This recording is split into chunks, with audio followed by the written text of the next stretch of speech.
Oh man, do I have a very cool laptop for you guys today. This is a Lenovo ThinkBook 13X. As it stands right now, you cannot buy this in the West. I had to import it from AliExpress. This one here is a fantastic brand new model from Lenovo. It comes with awesome specs. An Intel 285H, awesome CPU. Works very well at high performance, higher watts, works very well at lower watts, like in this variant here. That chip also is going to come with an excellent 140T iGPU, which I use all the time, every single day. This laptop here is super thin. It's so light and so thin. It will never show up on camera. But this thing is like a MacBook Air. I think it might even be thinner. I don't have a MacBook Air on hand right now, but it feels at least the same thinness, if not thinner. Weighs nothing, despite the fact that it's all metal. You know, this is an all metal laptop here. Offers a lot of what you would get from a MacBook Air in terms of like the appeal of it, but then you also get into Windows and just expandable storage, all this awesome stuff that you wouldn't get. Anyways, so let's jump in. This is a crazy good laptop. I've been using the ThinkBook 14 Plus as my daily driver here for many months, actually. This is my actual like daily driver laptop. If you're looking for something that's a little bit more portable, well, I mean, that's a pretty portable laptop. This thing's super portable. So if you're looking for like a 10 out of 10 S tier hyper portable laptop that you're not getting crappy performance out of, this is the one. So let's jump into some of the spec options. At least on the China website here, we do have a couple different configurations. Can we get that out of here? Here we can. A couple different configurations, touch or non-touch. I went non-touch today. I don't really have interest in touchscreens. 32 gigabytes on both options, soldered. 1 terabyte on both. And we have a 2.8K screen, 120 hertz touch, non-touch, your choice. So screen here, 2.88K. It's 100% sRGB, not 100% DCI-P3, but I'm still happy with 100% sRGB. It's going to look great and would be good for professional work. 120 hertz refresh is awesome to have on a laptop like this. It's going to be great. 500 nits, I believe that says, and it makes sense there.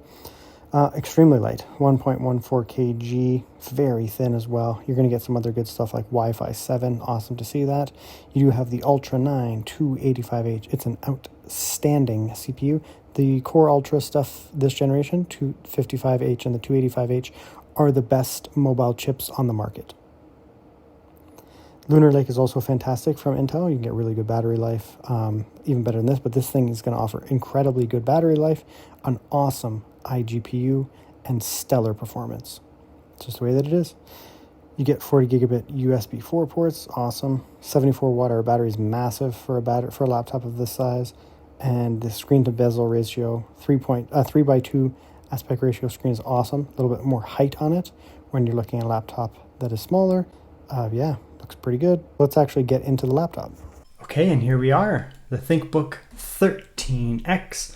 This is my ThinkBook 14X, both 2025, late 2024 and early 2025 models that I imported from China on AliExpress. I will leave some links in the video description down below to the seller that I used. I bought this off of that seller, and I bought this off of the seller. I bought many laptops off of that seller. So personally, I have very good experience with it. I don't know about everybody else, but I've bought, I'm not sure, 10 laptops, I guess, maybe something like that off of them, and it's been fantastic every time. Anyways, so the 13X here is essentially more premium than any 13-inch laptop we get in North America. So Lenovo, can you please just bring these things over here? You can see here it's a very thin laptop. It never shows up on camera, but this thing is super thin. Like, look at that. This is like MacBook Air thin. It might actually be thinner than a MacBook Air. It might be. I don't have a MacBook Air on hand, unfortunately, right now, but that's the vibe, MacBook Air vibe. But it's more premium looking, in my opinion. It's got this beautiful cut metal. It's crazy how the ThinkBook used to be Lenovo's kind of like entry-level ThinkPad back in the day, and now they're just better. I mean, at least the premium ThinkBooks are incredibly premium. You can see that cut metal is just a gorgeous thing all the way around.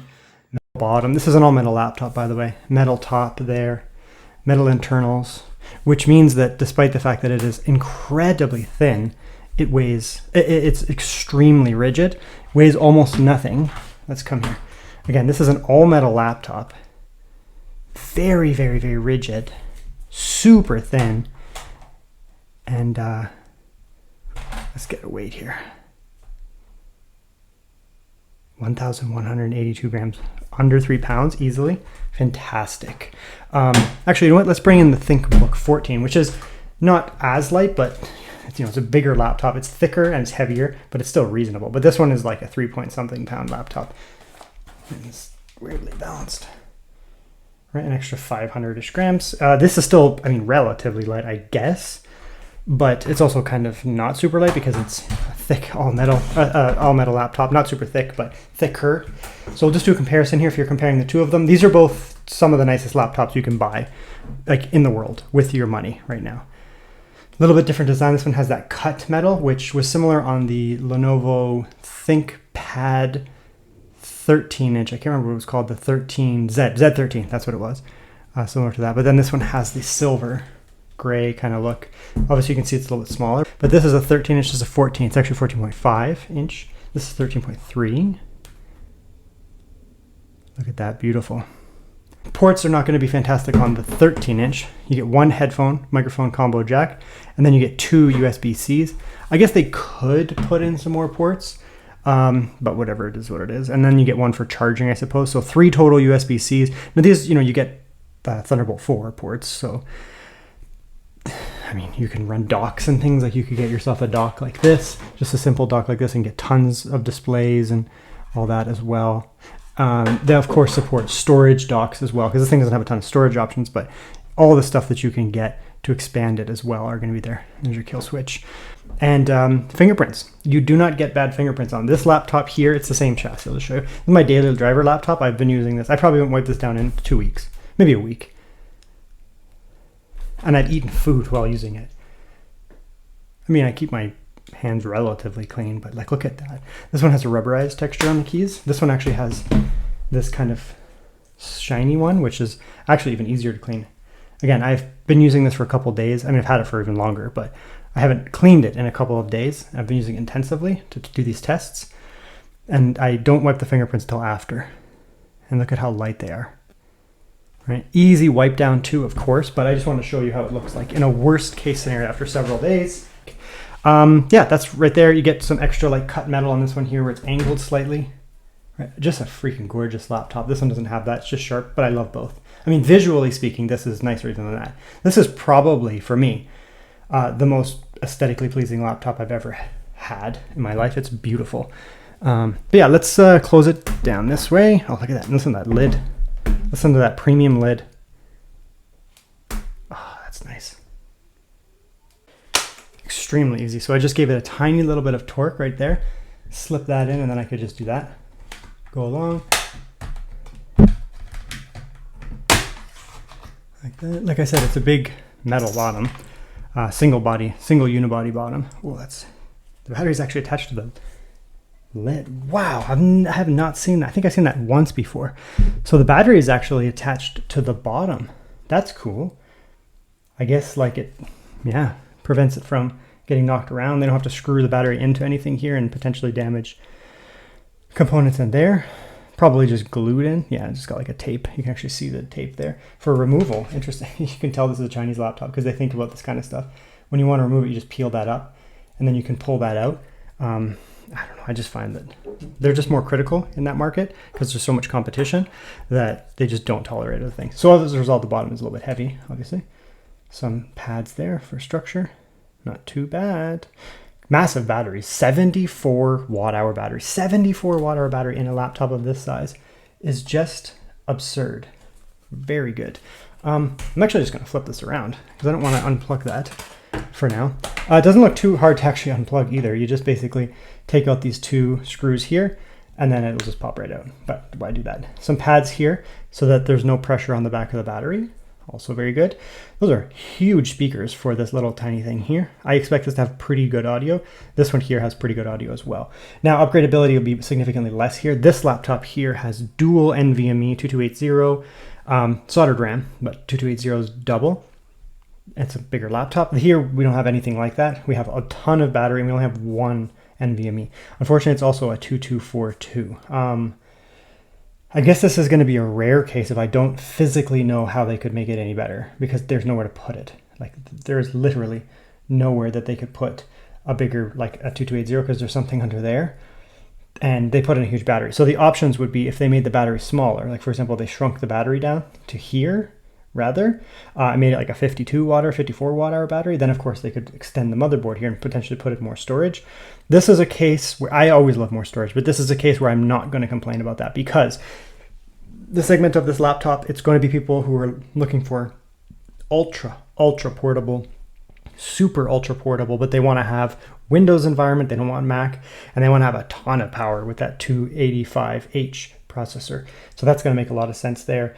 You can still get 2 terabytes very easily, and of course you do have all those extra ports to increase storage down the road. But I mean, it looks fine inside. The fans are that kind of curved style, so it should reduce air turbulence. They're not super thick or anything like that. Looks good inside for what it is. I mean, not a ton of upgradability, soldered RAM. Basically upgrade that storage and throw in a 2242 at 2 terabyte for now. Maybe down the road they'll have 4 terabytes with increasing density.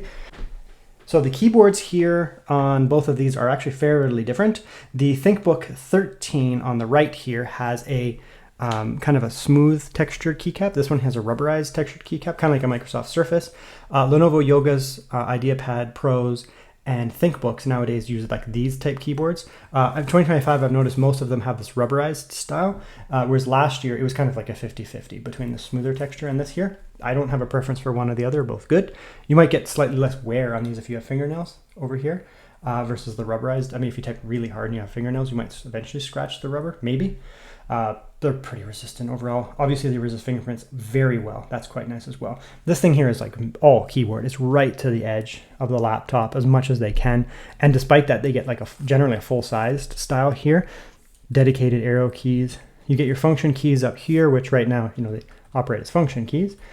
And then you can do function on that. That'll lock them. So now they're function keys instead. Do it like that. I mean, it's a pretty nice layout overall. I used to be against the Copilot, but I'm actually like finding it pretty useful these days, especially for students. That's pretty sweet. You do have backlighting. Let's kill that. It's not RGB, but you can go backlighting. It's just a little bit. That does not show up on camera. But, oh yeah, you can see it. It's at nighttime, it's just enough. Now they don't have the most travel as a result. It's kind of like a MacBook keyboard, but way better. So it has fairly small key caps and there's not a ton of travel. So it kind of feels like a MacBook or like a Magic Keyboard. It's pretty close to that. I find it still better. The Magic Keyboard, for example, it just has such a tiny, pathetic little keyboard. I just don't like it, I'm sorry.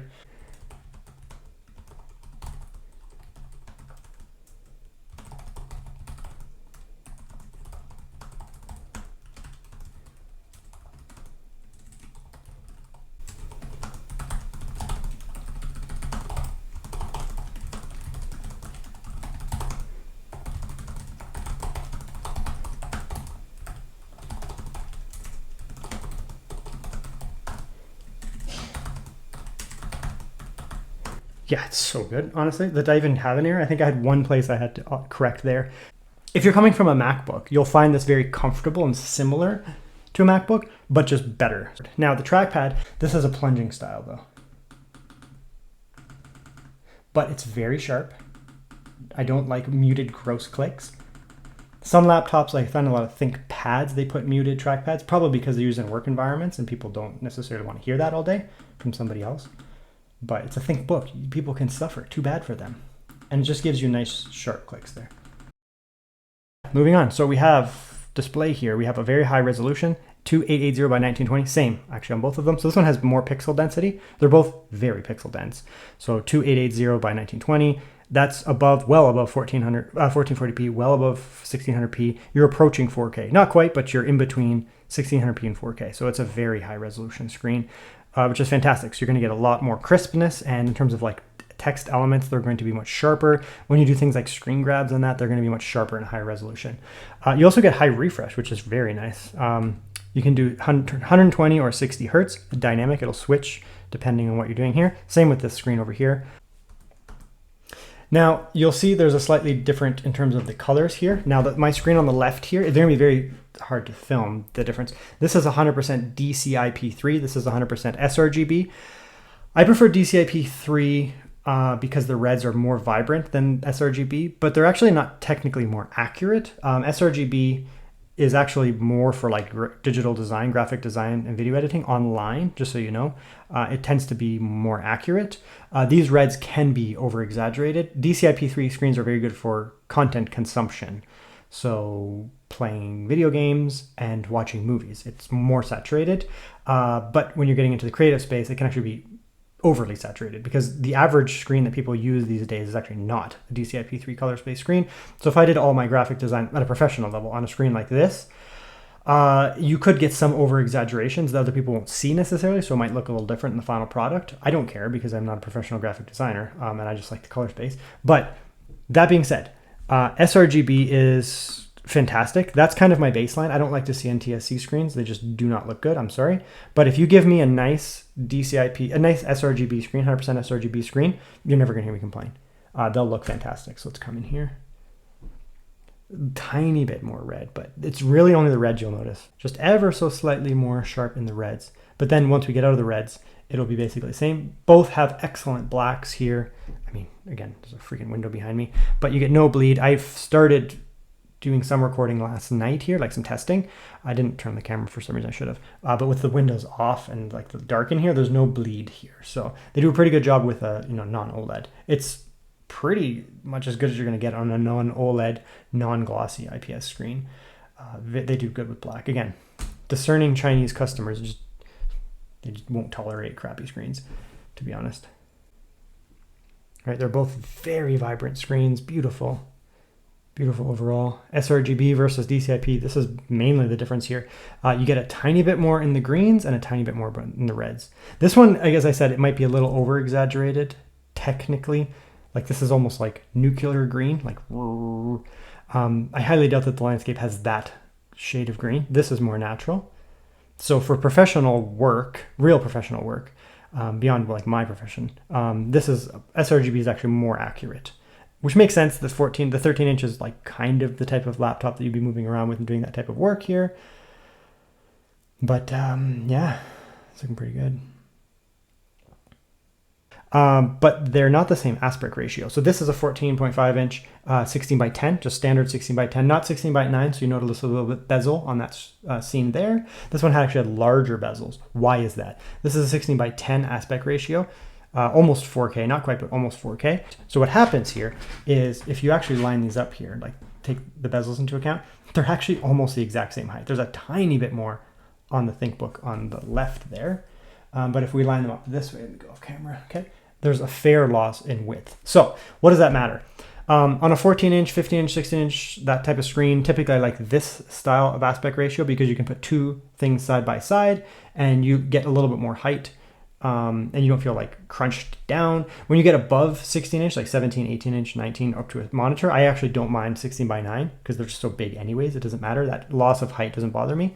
But the smaller the screen gets, honestly, the more height I want to get. If you shrunk the screen down here, like brought it down to 16 by 10 and gave it a little bit more width, you'd start to be like, I'm losing a little bit of height there. And then if you brought it all the way down to 16 by 9, it'd be like here. So you'd have this like tiny little freaking screen. It'd be nice and wide, but you'd have no height. I'll bring this one in as a comparison, just because I'm comfortable with both of them.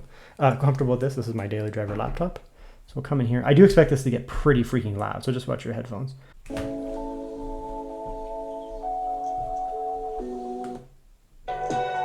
Oh yeah, that's nice.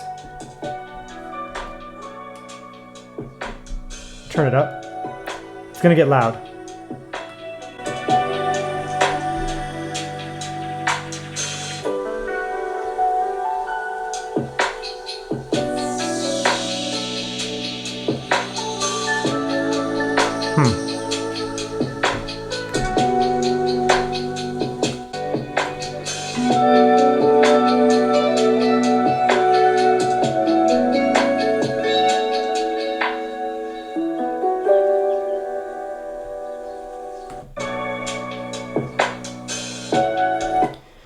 Oh man, that's a disappointment. This is a good laptop. This sounds great. I like these. This is just so much better. I was like, I had to listen to my laptop. I listen to it all the time. As soon as I turned this on, I was like, uh-oh. Uh-oh. Because I actually really do appreciate good speakers on laptops because I don't like headphones. I really don't like headphones. So I like quiet laptops in terms of like fan noise that also produce huge amounts of bass in that. These are really good speakers. I think they would rival a MacBook Air. They would not rival a MacBook Pro, like obviously. Come on. These are fantastic. Holy crap, for such a thin laptop, they put some absolute bangers in there in terms of the speakers. So yeah, good job, Lenovo. Holy crap.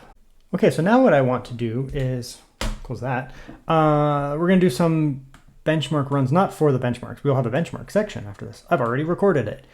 But I want to show off the fan noise and the thermals. Now this has a 285H, which is it's such a good CPU for two reasons. One, this has a 255H, 285H, not a big difference. I mean, technically the 285H is more powerful, but in a limited chassis, it doesn't actually make a huge difference. Just be aware of that. So what makes the 285H so good? One, crazy good CPU performance, very good CPU performance. You will be, even here, even this tiny little thing, you're going to see very good CPU performance. Spoiler, it's also very efficient. So when you start to lower the wattages down, it doesn't just implode. That's obviously very nice.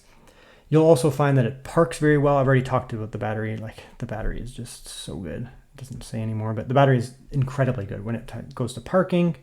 And it has an awesome iGPU. Okay, so here we are in performance mode. Let's see what kind of noise we get here.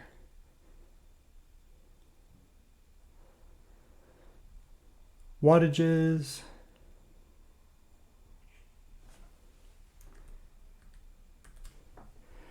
You can see the wattages there. They're not as high as the CPU can go. Again, they're going to put in the CPU and give it the performance, and then they're going to have to obviously curtail the wattages somewhat because it's such a thin chassis. There's only so much fan they can put in there. Heat pipe type heat ventilation, only so much they can do. Now the laptop is completely silent in just day-to-day use, just basic use. Doesn't make any noise at all. There is some fan noise under full load, obviously.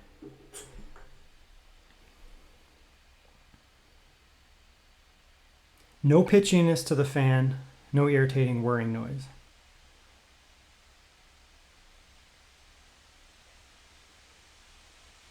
So under full load, it can get a little bit louder, obviously.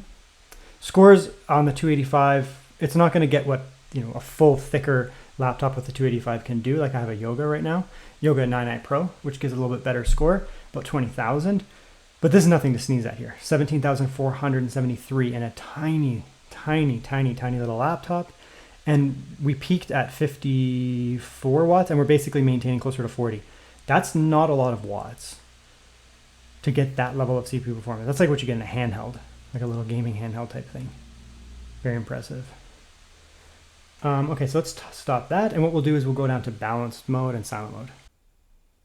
So this is silent mode here. As you can hear, it's silent. It's actually still putting in 20 watts. It's more than I anticipated, considering the fans are not running. I mean, there's nothing to measure here with the dB meter.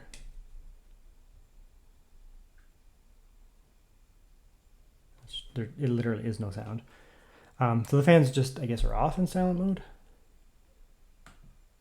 It's not remotely hot, so it's not going to kick the fans in and start throttling or anything like that. Just not hot at all. Let's go back into balance mode now. So balance mode, immediate temperatures bump, obviously, huge watt jump. It's going to do that bit of boosting. Let's see what it drops down to though.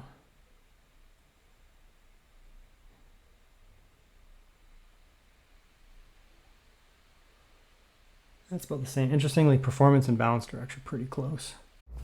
Let's have a look at some benchmarks now, the actual results. So silent mode score, 10,000. Definitely nothing to sneeze at, considering we're just in silent mode. That's quite good.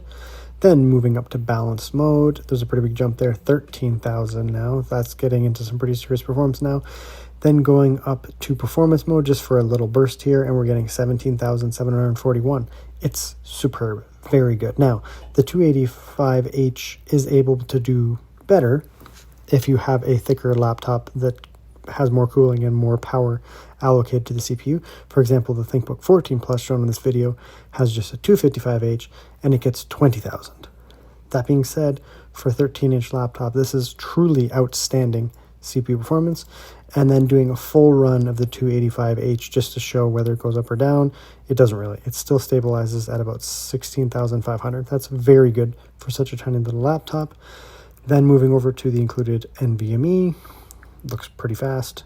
upper tier Gen 4 speeds. Moving into the Wi-Fi, this is on my upper floor here, so I'm 2 floors up from my Wi-Fi router. Very good performance here in terms of connectivity. Just ran it again, slightly faster using this other test. Basically, good Wi-Fi. Then moving over to battery. These laptops here have superb battery life. Superb battery life. We can see here that on full brightness and full refresh, this is not 60 hertz refresh, this is 120. We're burning around 4.5 to 5 watts. Moving around Windows, just kind of hanging out. That's going to give you probably around 14 hours, maybe even 16 hours of actual use here, which is fantastic, obviously. And then to represent a heavier workload, I went here to some 1080p 60 YouTube, ran it as well. You can see here that we are burning a little bit more. Obviously, the CPU is going to kick up here to do the rendering and all that, but even so, we're still looking at about 12 hours of actual YouTube playback. I've probably been recording for about half an hour, something like that. Look at the battery, 2% gone. And I'm like doing stuff. I'm actually messing around with the laptop, and we're at 2%. 12 hours, 6 minutes, 15 hours. Bruh, this isn't even the battery segment of the video. I just want to stop there. It's just, we'll input this into the battery segment because it's just so good. Okay, so let's do some game testing. I'm just going to go right into it. I'm just going to go to Cyberpunk, which is brutal. 1200p on low, obviously, with some scaling. We have native XeSS support, and it's XeSS 2, so look at that. It's going to look fantastic. Yeah. It's 1200p. I put it to full screen so it would just fill a little bit better. Look at that, though. This is Dogtown in the Phantom Liberty expansion, which is just horrible to run. The 140T is very good. It is a very good GPU. Man, look at those watts. Look at how low those watts are. Holy smokes. 12 watts? That's so low. I mean, I guess it's going to be in a very low wattage scenario here. CPU, GPU. This is a CPU and GPU heavy game. So I'm surprised it's not pulling more, but whatever. So we were getting like 60 back there in that not so hard to run area. This is a much harder to run area here. Look at how good the performance is. Right, Intel has gone a long way. Back in the day, I mean, Intel was so far behind with the Xe stuff, and the Intel Core Ultra Series 1 was okay, I guess, but you needed a lot of watts, so it made, Core Ultra stuff in thin laptops not very good, because you really need you almost need like a thick laptop with a ton of watts. Here, I mean, look at that, we're pulling 16 watts, 15. This is like true handheld, like not even, this is Steam Deck level wattages, right? Where we have the watts turned way down, way down. It's not pulling 30, and you can see just how efficient it is. Look at how good the performance is here. So you're gonna be able to do actually a decent amount of gaming here. I've been using the 140T on my other laptop, which pulls slightly more watts, thicker. And I'm finding it comparable to the 890M. I have an 890M handheld, and when they're both at 30 watts, it's a trade-off. I actually need to finish that video. I've recorded it, but I haven't published it because I kind of want to update the video. But they trade blows. Like the 890M, which is AMD's best true iGPU, like reasonable iGPU, and it trades blows with the 140T. Some games this is higher, some games that's higher. Just depends. Like Intel does better in here. It does better in Hogwarts. It does better in Doom. And then it loses in some other games. Just drivers, right? Like every system, like every game will be like NVIDIA, Intel, or AMD specific. There's always a little bit of preference for one or the other just based on drivers, whether it's the company like Intel doing the drivers or the game developers. But regardless, I mean, look at this performance, right? This is such a hard area to run here. This is where I benchmark GPUs. And look at that. Look at that. You could increase the settings if you wanted, but I wouldn't. Like, this is a very reasonable, it looks good too. This is a very reasonable amount. Not too much scaling. That's going to look weird. XeSS 2 is very good regardless. And the settings, I mean, yeah, it looks just fine. And reasonably quiet. I mean, the Michael exaggerated. So there you go. I mean, you can do a ton of gaming on these 140Ts. Conclusion time, straightforward. Negatives, none, other than the fact that it's incredibly hard to buy. You'd have to import it. I will put links in the video description down below to the seller I used. That's all I can do for you guys. I've bought many, many, many laptops off them, and for me, they've been fantastic. So I can do that. I mean, other negatives, I guess, you only get a 2242 size NVMe in here, so you can't expand it with like an 8 terabyte or something, but it's so thin, it's not really the segment. Everything within context, I mean, if it was a 14, 15 inch, I'd be like, all right, like where's the big SSDs? But considering it's such a tiny little thing, it's okay. I would prefer a bigger one, but that's whatever, it is what it is. There's no real other negatives. I mean, again, all within context, it's such a thin and light laptop. What else can you get? I mean, there's no USB-A ports and stuff, but again, like the USB-A port would be bigger than the laptop, so I don't even think that would work, even if they wanted it to. There's just nowhere to put it. So yeah, I mean, those are the negatives. It's mainly just that you can't get it, right? And maybe the storage thing, but there's nowhere to put it inside. I would not sacrifice the battery being massive to add a bigger NVMe because it's not the market segment of this laptop. So within context of what it is, it's good. Positives, obviously, it's super hyper portable, very thin. Despite that, it's going to be all metal. And despite being all metal, it's going to be very light. That metal also provides a lot of rigidity, despite the fact that it is so thin. Good keyboard, basically better than a MacBook. Same type of keyboard, but better. Good trackpad. Good screen is good, 100% sRGB screen. Awesome. Very, very good. 120 hertz refresh and dynamic. Awesome. Speakers are outstanding. They crushed my expectations. I expected them to be like my ThinkBook 14 Plus, which has good speakers, like very just good, like an 8 out of 10. These are so good, especially for a Windows laptop. Battery life is incredibly good on these Arrowlake chips. I know that I use it all the time, so I can attest that like super long-term usage, they're basically the same like battery size, similar chips, and it gives very good battery life. This thing, I mean, in my testing for today and yesterday did very good in terms of battery life, but I can also attest that this will have very good battery life. I mean, that's it, right? It's fantastic. The only negative is hard to get, but if you can get it, it's definitely worth your money. Honestly, it's definitely worth it. There's not really much over here that would compete, like the Z13 from Asus, Z13 from Lenovo. There's a couple Asus like the Z13, 14? I can't remember what they're called. But those have like a screen door effect. I'm not a big fan of those OLEDs. This has a gorgeous IPS screen, which is ideal for, you know, on-the-go move type work. Yeah, I mean, it's just fantastic. So if you're looking for something like this, that's just like the most portable thing. It's like a tablet. It feels like a tablet in my hand, but it's a full bore, like full power laptop. This one is truly outstanding.